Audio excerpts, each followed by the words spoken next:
because the entire day of boxing climaxes later tonight when HBO 2 and HBO Latino will be simulcasting from here a doubleheader featuring two interesting fights involving Latino-based fighters. First of all, Luis Del Valle versus Luis Rosa, two featherweights who originate from Puerto Rico, meeting each other on the undercard, and then the main event of that telecast, which is rising Dominican 130-pound star Javier Fortuna against Juan Antonio Rodriguez of Mexico.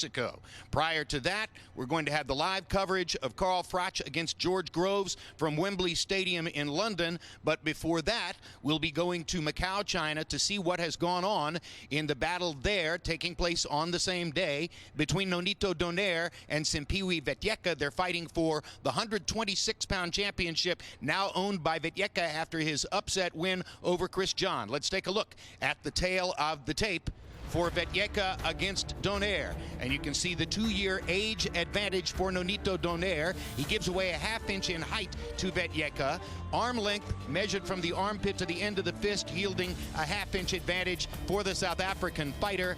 And he weighed in a half-pound under the featherweight limit, whereas Donaire weighed in right at 126. I'm joined now by our HBO World Championship Boxing expert commentator Roy Jones and HBO boxing analyst Max Kellerman as we go to Macau to take you to the ring.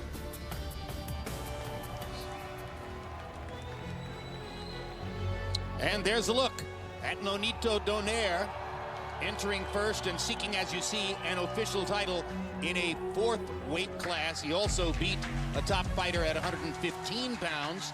So while the technicality is that he's looking for a title in a 4th consecutive weight class, he's really looking, Max Kellerman, to be the top man in a 5th weight class. And this is the fighter who was the fighter of the year in 2012 off a tremendously successful 4-0 year, but became a question mark here at the pinnacle of the sport as a result of 2 very off performances last year against Rigondeaux and Darchinian. The second one he rescued with a 9th round knockout while behind on the scorecards, but in both instances he cited emotional difficulties in committing to his career as a fighter.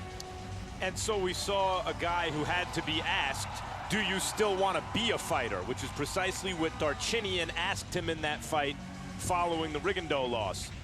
And Donaire answered with his performance in the ring that yes, he was still a fighter.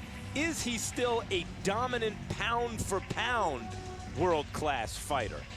That was not clear in his fight with Darchinian.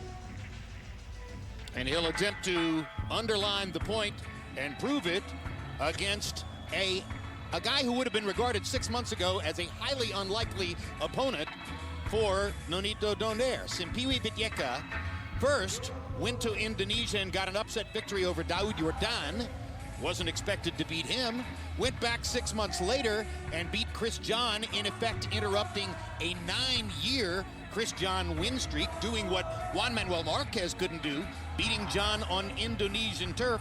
And now, with his incentive as high as it can possibly be, he comes here, Roy Jones, to defend the title that he won from John.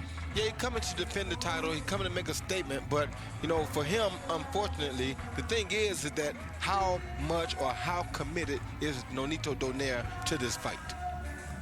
Vetyeka is a hard charger. He took down John with winging right hand and left hand shots. In the very brief video clip that you saw coming into this fight, you saw him tagging John with an over-the-top left hand. The action in that fight, Max Kellerman, reminded me somewhat of what Marcos Maidana was able to do against Floyd Mayweather. Sometimes the outstanding conventional defender isn't really ready for the guy who throws punches from every conceivable angle. And like Darchinian, this is a guy who's going to find out if you still want to be a fighter. You're going to have to answer those kind of questions. He's also, as you point out, Jim, he's got a lineal claim to the featherweight championship of the world. When Donaire beat Darchinian, that was the best guy at 112 pounds. He's been dominant through those weight classes except for the Rigondeaux fight, and here he tries to win the real featherweight title. And now let's go to ring announcer Ruben Leach. Welcome to the wonderful Venetian Macau, where champagne wishes do come true. Top Rank, in association with Foreman Boys Promotions, are proud to present this main event scheduled for 12 rounds. for the undisputed WBA World Featherweight title. Sponsored by Takadi, Con Character, and by PlayStation. PlayStation 4, greatness awaits.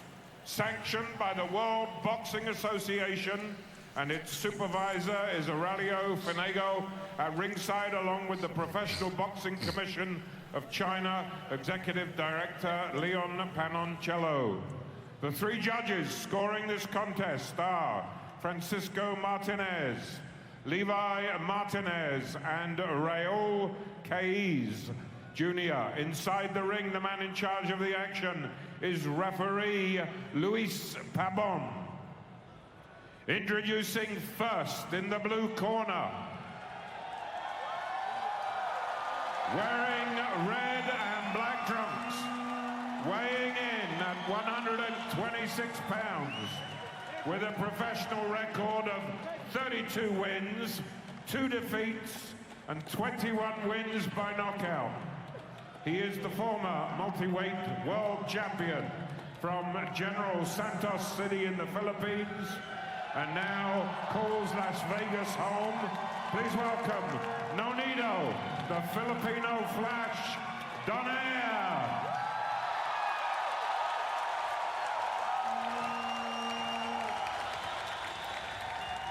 And now, fighting out of the red corner, wearing blue, white, and yellow trunks, weighing in at 125.5 pounds, with a professional record of 26 wins against 2 defeats, with 15 of those wins coming by knockout.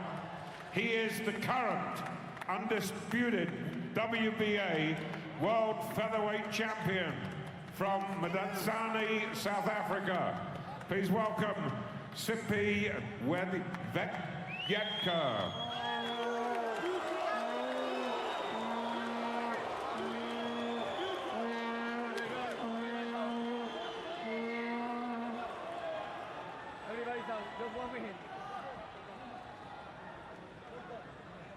Nonito,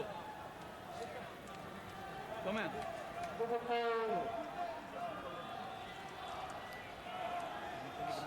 Okay, guys, I give you instruction in the dressing room. They're having a clean match, okay? Good luck and God bless you. Nonito Donaire told me yesterday that he thinks he can still be that pound-for-pound fighter who dominates the entire fight, and not just a guy who relies on his big left hook to bail him out when he gets in trouble. Vetyeka, for his part, says he's going to bring the fight to Donaire.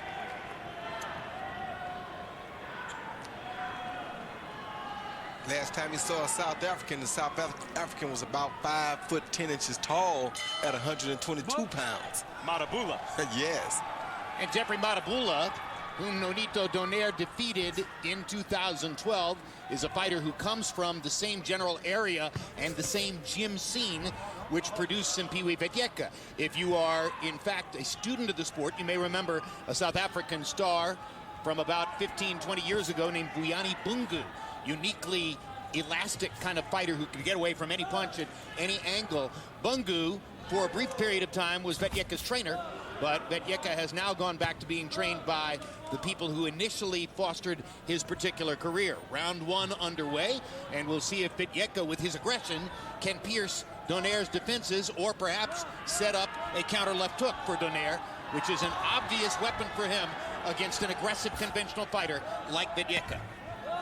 And one thing you like that Vetyeka's doing already is he's giving a lot of feints to Donaire with that jab. So Donaire doesn't know if it's going to be a jab or if it's going to be a hook. And he's keeping Donaire on the defense a little with those feints right there. Their heads almost came together, and you saw them briefly touching gloves, acknowledging the brush with difficulty that could come from an accidental headbutt. There's a good left-hand shot to the body by Nonito Donaire. I bring this up every time we see a South African fighter, I feel, but there are boxing cultures, different cultures around the world. No. And the South African boxing culture is such that by the time you see a South African fighter on American television, that guy has fought his way out of gyms with good, tough fighters and has beaten legit fighters to get to where he is.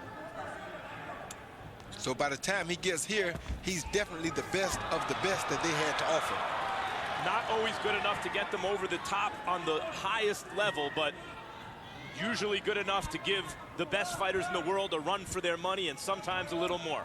And he's not making it easy for Donaire right here. Donaire has gone back to training with his father after several years of training primarily with Robert Garcia. Garcia, as you may have seen in the pre-fight picture of the corner, is still in the corner and wrapped Donaire's hands for the fight tonight. But Donaire says the instructions he'll take and the basic fight plan for the night has been constructed by his father, who was the early architect of his career, and Donaire says the architect of a style that incorporates both movement and punching power. Counter-punching, hard left hooks, as we've seen from him in recent years, but movement to set them up. More, he says, like Sugar Ray Leonard, than the fighter we've seen in the last couple of outings, who was much more of a one-punch, knockout hunting fighter. But they're being respectful of each other's power, even though Donaire's moving up. You can see Vetyeka sees he can punch. And Donaire's not sleeping on Vetyeka's power either. And Donaire goes to a knee at the end of the first round after apparently another brush of heads. And they're looking around Nonito and Donaire's eyes.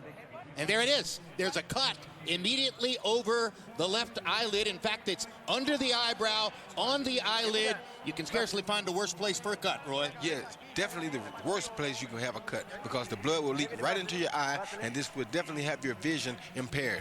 Let's take a look at a replay. Yeah, he see Vetyeka fainting, throws a jab. Oh, there's the head collision right there. When they came together with the combinations, their heads collided, and Donaire took the worst of it. Another angle. Right there. Fascinating how easily and quickly those brushes of the head can open cuts up. They flirted with it at the beginning of the round, and you saw them touch gloves and acknowledge the possibility that they were going to be coming into contact with each other, and then boom, it delivers the cut over Donaire's left eye at the end of round one. Now the rules under which they're fighting require that in case of an accidental foul, we go to the scorecards only after the fourth round. If the fight were to be stopped anytime during these first 4 rounds, it would be a no contest. Look at how flat-footed Donaire has been so far in this fight, Roy. It's not really flat-footed. He's more settled down so he can throw more power. He said his dad makes him throw more punches, but more powerful punches. So he's actually just set so that when he counters, he can do some damage. He doesn't look quite as nimble to me as he has in recent years. Well, I can show you a low blow right there by him. Low blow by? By Donaire. Yeah, he landed right below the V12. That's the nickname for Simpiwe Vetyeka. Right there, Max. You see him set the move back. That lets me know that he's not flat-footed. He's ready to step back and defend. Not strictly flat-footed, but not on his toes as much as he used to be. Now, wait a minute. Vetyeka went to the canvas. Unclear whether Pabon has ruled a knockdown here. There's no count, so apparently not. And he has taken Donaire to the doctor for an examination. We're scarcely into round 2, 1 minute into round 2, and already this is a discussion as to whether the fight has to be stopped because of the cut. What happened here? Let's take a look at what happened, and as we do, we'll bring in our rules expert watching from New York, Steve Weisfeld. And Steve, already they're into an area where a difficult decision may have to be made. Fourth round, it's a no decision, so it's very crucial that the bout go to the end of the fourth round, and the bell has to ring to end the fourth round for the bout to go to the scorecards. I'm still confused as to what exactly it was that deposited Vetyeka on the canvas and why it was not ruled a knockdown. I believe that was a push. Think that was a push? Donaire. Okay. Yes. Meantime, it looks to me like Vetyeka just hit him with the right hand and hurt Donaire's eye, and somehow Donaire was allowed a break in the action as a result. Blood beginning to flow from the cut above the left eye. You've already heard Roy Jones describe why it's the worst possible place to get a cut.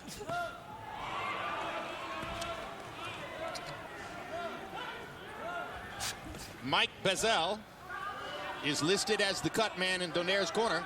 So when Donaire returns the corner at the end of the round, it'll be up to Mike Bizzell to do what he can to try to stop that bleeding. And that's a tough job that he has right there, Jim, because as you saw, it's the eyelid. When the eyelid is slit, it's really not much that you can do except for try to stop or control the bleeding. Meanwhile, it's a give and take in the ring. Neither fighter establishing anything in the way of command so far. And now Pabon once again talking to the fighters as again their heads come in contact with one another. And again Pabon takes Donaire to the doctor. And what I don't understand is that this is two right-handed fighters. This is not a southpaw. I was about to say that. I've never seen, and you could see where it's not intentional. Yeah. It's just the way they're coming together. And that's 3 or 4 headbutts already, and these guys are both conventional fighters. Highly unusual, or so it appears, from the distance from which we're calling the fight. Again, we're seated in Las Vegas. The fight is taking place in Macau, and we're doing what we can to interpret what's going on there via video coverage. Coming up next on HBO, it's the premiere of 24/7 Cotto Martinez as we go inside the lives and training camps of both fighters. Episode 2 airs Thursday night at 8:30 p.m. Just 2 days ahead of their highly anticipated middleweight championship fight at Madison Square Garden in New York City next Saturday, June 7th, live on HBO pay-per-view. Here you see Donaire coming forward, throw a right hand, and there the headbutt is. That was the first one, I think, in round 1. Then they come back, and right there they have a small collision again. I think that one was bad. I don't know. Maybe I thought it hit, and there was a really bad one right on that left eye again. Meantime, Vetyeka's doing good little work on the inside. Yeah, he's trying because while the butting is going on, he's still punching. And of course, the judges at ringside are still scoring on the expectation that the fight will go beyond the end of the 4th round, and their scores could become material to a stoppage of the fight related to the cut at that point. Up to the end of the 4th round, as Steve Weisfeld underlined, it would be a no contest if the fight were stopped. After the end of 4th round, we go to the judges' scorecards. And there's a good left hook for Donaire. Sneaks in another one. Lands a right hand over the top of Simpiwe Vetyeka's left hand. And Donaire has suddenly seized the initiative in the fight here in round number 3. Donaire's got next level power. I mean, that's always his safety valve. He can turn up the power when he wants to, and there's, you know, if it lands, the other guy's going to feel it. If not, you know. Meanwhile, Vetyeka landed a right hand over the top that Donaire was sure to have felt. Solid contact. Also a couple of body shots for Vetyeka, but now Donaire is backing Vetyeka up, going again to the body with the left hand and the right cross upstairs. Being much more serious with his punches than we've seen in the past. Usually he doesn't really commit to the right hand. He's throwing a really good right hand like that one right there that's trying to get Vetyeka out of here. Oh, good right by Vetyeka. But so far, and maybe because it's the cut this time, and maybe he had the flu last time, and maybe he wasn't ready for Rigondeaux, but he's not the dominate every round and knock the guy out fighter that we saw a couple years ago. Staggers Vetyeka with a right hand there. I'm with Roy Jones. He's throwing really hard right-hand shots, committed right-hand shots, which are different from what we've seen before. Is that sense of urgency because of the cut and the situation, or is this a new way of fighting for Nonito Donaire after the training camp with his father? Maybe we'll have to go to another fight to figure that one out. Yeah, I think it's his father making him use both hands to get more punches out of him. Instead of just relying on the left hook. He's always had power in the right, but when you can whack with the left hook like that, it's easy to see how he could fall in love with it. Still, he's a seek and destroy guy here. Look at this. This is not Sugar Ray Leonard. They're giving and taking in round number 3, but the difference in the round was illustrated by that moment when Vetyeka reached out and held the top rope with his right glove to keep from losing his balance. Max, this is Sugar Ray Leonard now. It all depends on which Sugar Ray Leonard you're talking about. This is the Sugar Ray Leonard going after Donnie Lalonde. And Tommy Hearns. So this is some Sugar Ray Leonard. But it's not how he meant it, I think. You know, although, yes, a guy with speed and power, but also a guy to dominate with boxing ability, that's not this Donaire. This is the heavy-handed, explosive punching Donaire in a real tough fight. You know, the last time, like I said, that he was in the ring with a South African fighter, it was a really tough guy, and trying to outbox him definitely wasn't working. So he had to resort to the power, and that's what got him ultimately the victory in that fight. So maybe this time he's just saying, well, since it's a South African, why not? Vetyeka got in a solid right hand in the last exchange before the third round come to an end. And let us remind you that coming up next, we'll take you to England for Carl Froch's 168-pound title defense against his countryman George Groves inside the home of England's national soccer team, Wembley Stadium. Froch got a win over Groves last December by 9th round TKO. A stoppage Groves has disputed ever since. The rematch is only minutes away, but first, let's take you back to Macau, China for continued coverage of Simpiwe Vetyeka and Nonito Donaire.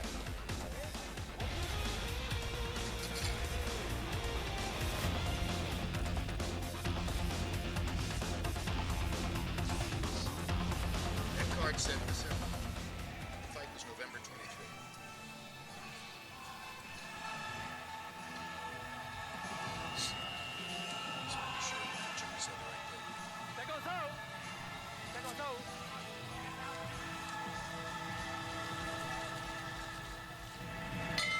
Round 4 begins in the Cotai Arena in Macau.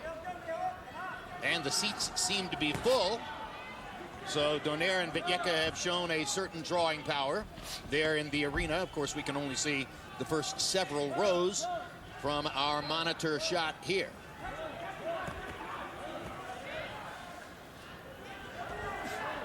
You saw the unofficial scoring for the first 3 rounds at the bottom of the screen. The official scoring becomes significant after the end of this round. In case you just joined us, Donaire is bleeding, and bleeding significantly from a cut above the left eye caused by an accidental headbutt in round 1. And getting hit cleanly a lot.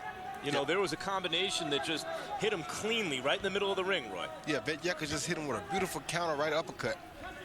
Something that we rarely see happen to Donaire. So again, a guy, Donaire has the look of a guy relying on his power, looking to load up on it, as you both point out, with both hands in this fight.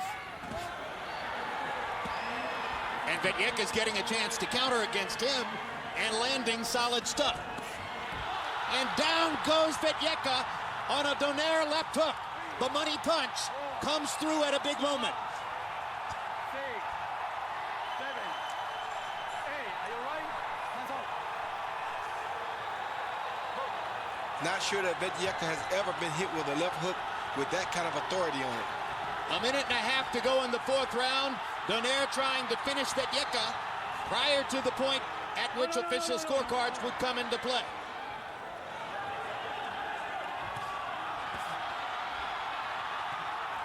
Donaire here is a bigger, stronger, I think physically slower fighter than he's been in the past. But as fighters develop later in their careers, sometimes it turns out to be the most action-packed portions of their careers. And this is action-packed right now. That was a good left uppercut by Vetyeka. Donaire trying to finish the fight with that left hook right there. Don't forget the strategic element. First 3 rounds seemed relatively close, give and take. But now, Donaire has set himself up for a 2-point round in the 4th. And that just might be the fulcrum on which he could take the lead on the scorecards in a fight that could conceivably be stopped because of the cut over Donaire's left eye. And now another timeout. And another chance for the doctor to look at Donaire.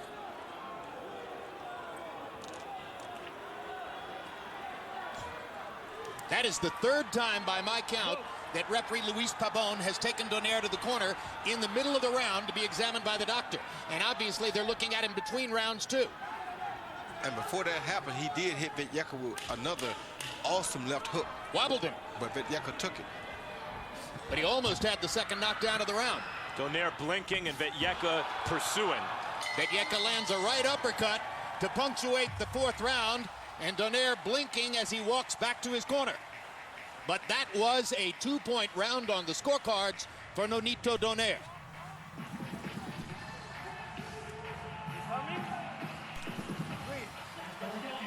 Nariyan kita.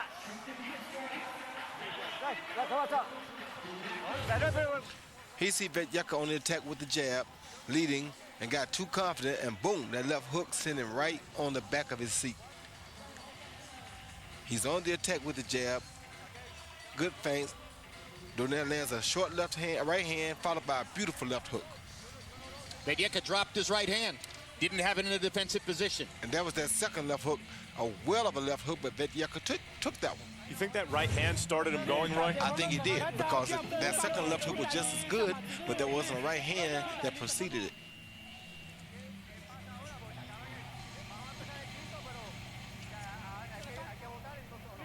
That eye looks bad.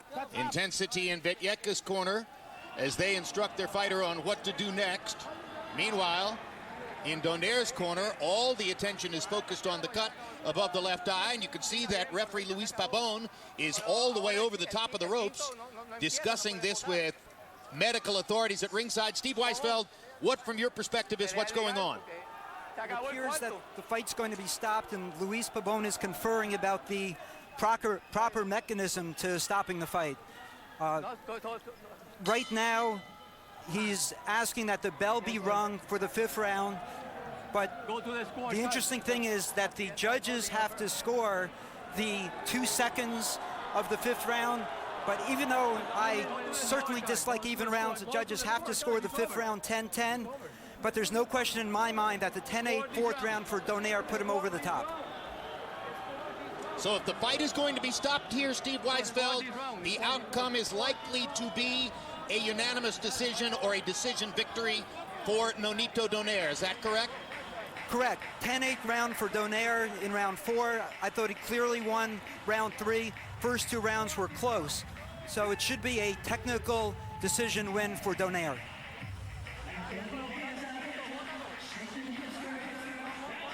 As far as we can tell, they have indeed stopped the fight. That was a close, tough fight. And Donaire's knockdown looks like the difference. But that was too close for comfort if you're Nonito Donaire.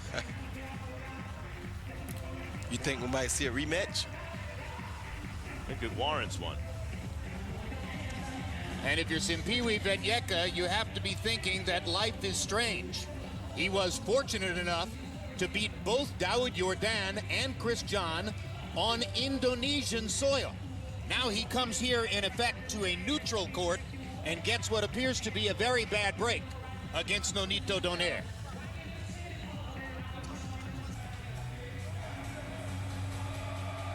And we're going to take a look back at replays of the headbutts. Roy Jones, you can take us through the video of the key events that set up what's happening in the ring right now. Yeah, here in this first round, you see them come together, and right there, it didn't look like really a hard headbutt, but something obviously happened because Donaire immediately spin out of there like something had happened. This one we saw, it was very obvious, a headbutt right on the already existing cut. That had to be painful. And now I guess we're going to get the official decision from Lifestyles of the Rich and Famous, Robin Leach. Nope, it's Lupe Contreras. Ladies and gentlemen, after consulting with the ringside physician, referee Luis Pabon calls a halt to this contest due to an accidental clash of heads. And in accordance with the rules of the WBA, after completing 4 rounds, we go to the scorecard to determine a winner. All 3 judges turn in identical scorecards of 49-46 in favor of the winner by way of unanimous technical decision. And now the new WBA undisputed featherweight champion of the world, the Filipino Flash, Nonito Donaire.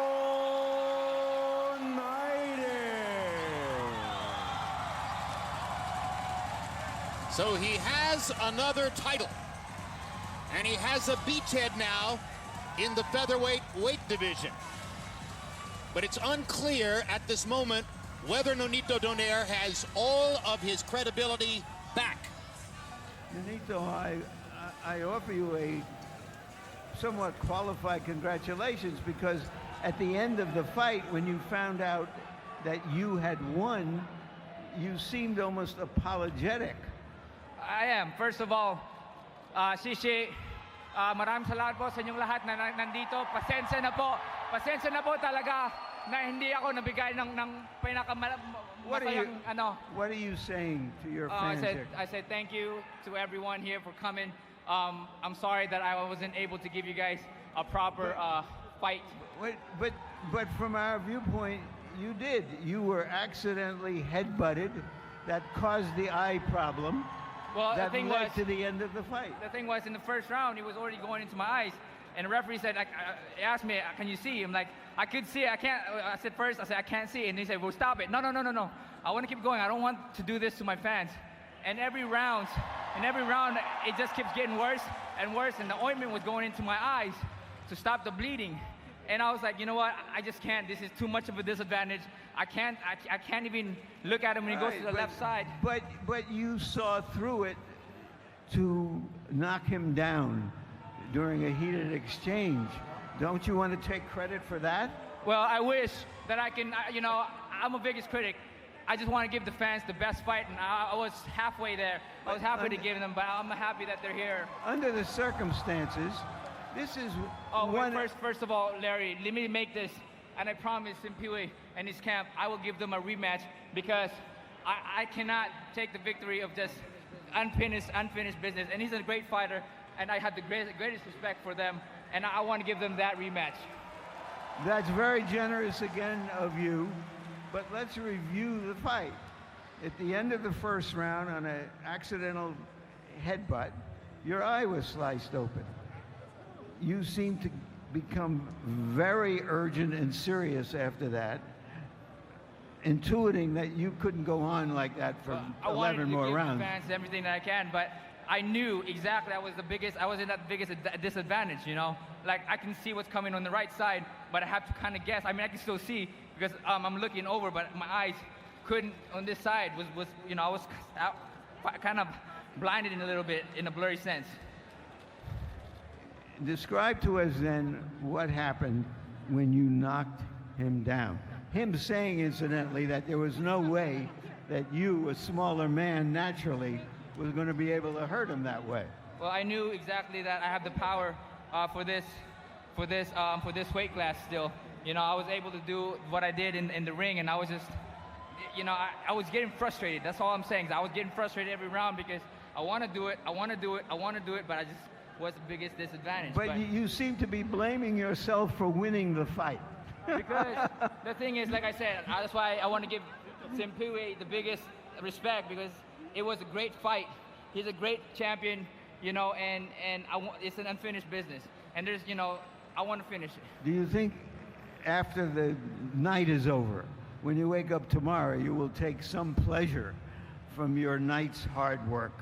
Well, all I know is I got to go back into training camp. Once I heal, I just want to give everything that I got next time. Definitely, a victory is always a success. And I did it for my country. I did it for the fans, and I'm happy. Thank you very much. Thank you, sir. Champ again. You describe what you experienced in the ring when you saw at the end of the first round that he was cut, and after your head collided. Did you think that this was going to be the beginning of the end of the fight? Yeah, ben kufamba izawuphela le fight, but bengaman khange ndiyazi into yobana i-headbutt. Bengama izawuphela ngokubana zathi zinyuka ii-rounds ndibe ndivula ikhadi athi angaboni athi adicide uyeka. When you went after him aggressively, he knocked you down. You had thought he did not have the power as a naturally smaller man to hurt you that way, correct?